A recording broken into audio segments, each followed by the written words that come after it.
So, there is a lot of going on lastly about Trench Crusade. New subfaction just arrived with whole set of new awesome looking models. Spoiler alert, I'm actually making another episode of overthinking about them.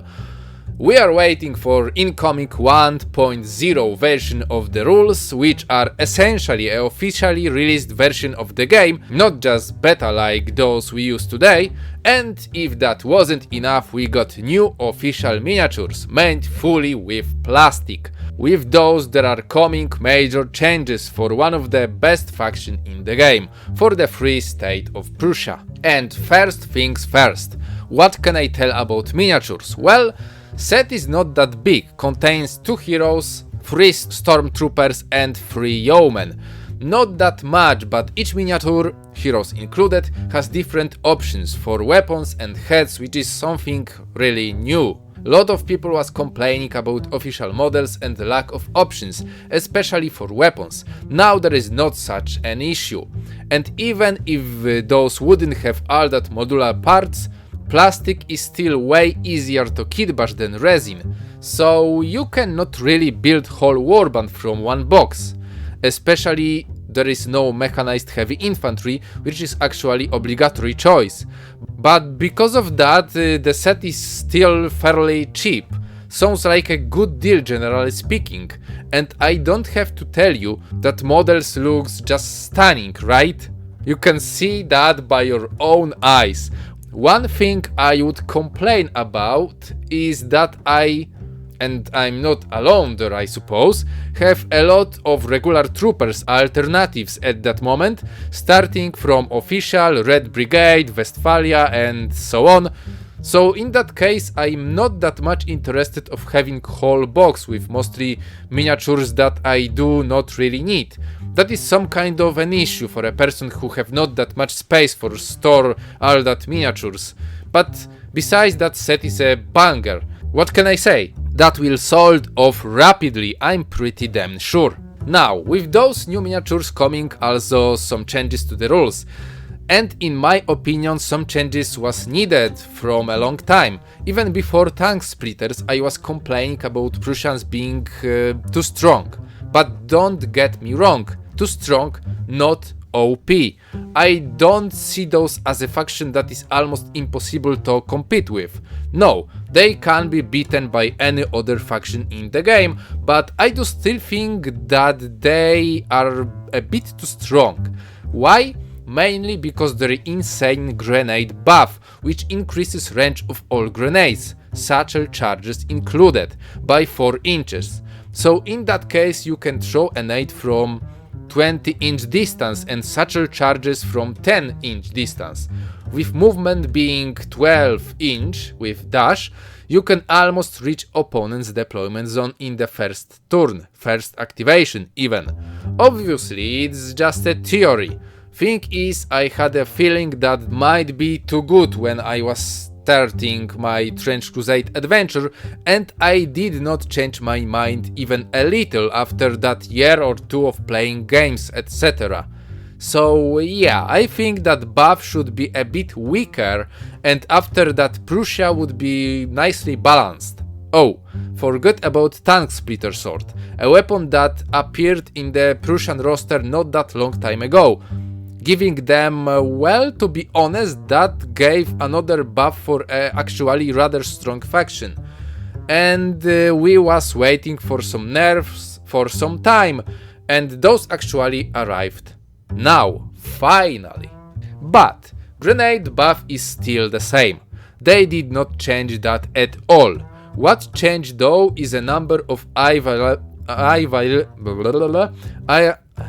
available tank splitter swords. Now Prussians can take only 2 of those instead of 3. Cost is the same, but well, that one small change is actually a good one. This sword is one of the best melee weapons in the game, and if they do not want to change the rules, that is good idea to at least change availability of such a tool. One important change in the armory is also Holy Smoke, which is actually an additional cumulative martyrdom pill, available for Feldkaplan, or Trench Cleric as we used to call him. So he has essentially -2 dice for injury rolls, because that combo is actually must have, so everyone will be playing with those 2 items on him. And that is not countered, to be honest. Like, for example, there is the same buff in the Great Hunger subfaction for Gregory Gula, but that is countered by fire as far as I remember. So yeah, in that case we do not have such counter. Anyway, units did not change that much overall. I mean, there is a written at the mechanized heavy infantry page that this model is actually +1 melee, like in Alba subfaction, but that is simply a mistake. That unit should be +1 range and +0 melee as normal mechanized heavy infantry, at least as far as I know. But I'm pretty certain that there is +1 range like before. But in case of an engineers, there is no mistake. They are actually +1 melee and +0 range. Now which changes Prussian list building actually a lot, a little, something. Why is that? Well, engineers were those guys who could carry satchel charges, ignoring heavy special rule on those. And with +1 range and 10 inches overall range, they were making a pretty decent use of it. But now, not hitting with that +0 is way harder, even though that satchel charges scatter, not just miss completely. You can easily waste the precious item during the attack without hitting anything, and that means that only solid carriers for the important satchel charges are mechanized heavy infantry. So we will see in the future no engineers and more mechanized heavy infantry. Well, that was what I thought at first, but in case of Prussia that is impossible, because they have access only for 1 mechanized heavy infantry. So that probably means engineers will stay in the game, because of lack of any other models who could carry those satchel charges. So just hitting with those will be a bit harder, and that is actually a nice thing. There are also 2 smaller changes. First, aiming action for Sniper Priest has now +1 dice for that roll, which is actually usable, but in the same time, is that ability make any sense at that moment? Rolling with +2 dice is literally automatic success, so that would be way better just to add that range bonuses for aiming to the priest's profile, right? Just like that. Result would be almost exactly the same. Or am I missing something? Don't think so, really.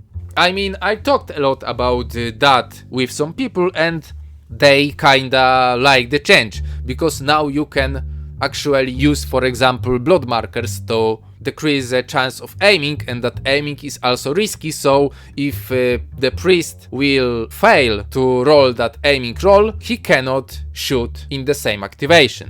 So there is actually some sense in that, but what I actually do not like is that most of the time that roll will be just, you know, like automatic success, most of the time. So there will be just rolling for rolling purposes, so you know. Another thing is possibility to change equipment of a medic, which is, in my opinion, step in a good direction. Now that model seems even more useful than previously. I mean, that he wasn't that useful and that often seen on the battlefield, right? So now that thing may change. So, how I would rate new Free State of Prussia? Do I like all the changes? Well, I'm not that sure, to be honest. Having double martyrdom pills on the Feldkaplan is a bit not very creative, I would say. That would be nice to have a different effect on that holy smoke. Similar, but at least a bit different. Like, for example, additional -2 to the result of an attack. I mean, that is not the best example, I know, especially if that would stack with armor, but still, you can make this unstackable and also cost glory to make some kind of alternative shield for glory, right? Now that is just uncreative, but also in the same time really strong. Must have in any single game to make that character almost unkillable. I don't know, I don't really like that change, but we will see how it works out. I'm also not that big of a fan of those new engineers. I mean, I wasn't at first, but now maybe that makes some sense. Especially that Prussians cannot add another mechanized heavy infantry. If that would be possible, I'm pretty damn sure that engineers would disappear from list of Prussia like completely. But in that case, they are still needed for carrying that satchel charges, so yeah. That might also happen that engineers will end up with tank splitters instead of stormtroopers. Like, you know, such weapon needs some additional survivability, and that engineer's armor kinda provides that. But can you really add reinforced armor for stormtroopers in a free State of Prussia? I'm not sure. If you can't, yeah, that scenario with tank splitters and engineers might appear. But if you can add reinforced armor for stormtroopers, which I think that is not possible, so yeah, that doesn't have that much of a sense. Anyway, that is probably all. That is pretty damn short episode, just a quick look at the models and new rules. And as far as I love the models, I'm not that sure about changes in the rules. Well, that does not matter that much at that point, to be honest, because the full release of Trench Crusade rules is coming very, very soon, and with those major changes will appear and probably flip exactly each one faction like completely. So yeah, that real changes are coming. But you know what? From leaks we actually know that each grenade will be possible to throw at point, not just at the enemy model, which means that in practice that range buff of Prussian grenades will be even bigger. Now you have that 12-inch range to hit, but in the future with 3-inch blast you would reach target at 15-inch distance. 12 range plus 3-inch radius of a blast. So with move and that, you could literally reach enemy deployment zone with a first activation. Sounds crazy, right? Well, that is all from me. I love the models, not that much like the changes, but there is better to do something than doing nothing, right? I'm just theorizing there, and in practice all that changes might work very, very well. We don't know. We will actually know after that 1.0 release, to be honest. All we have to do is just wait.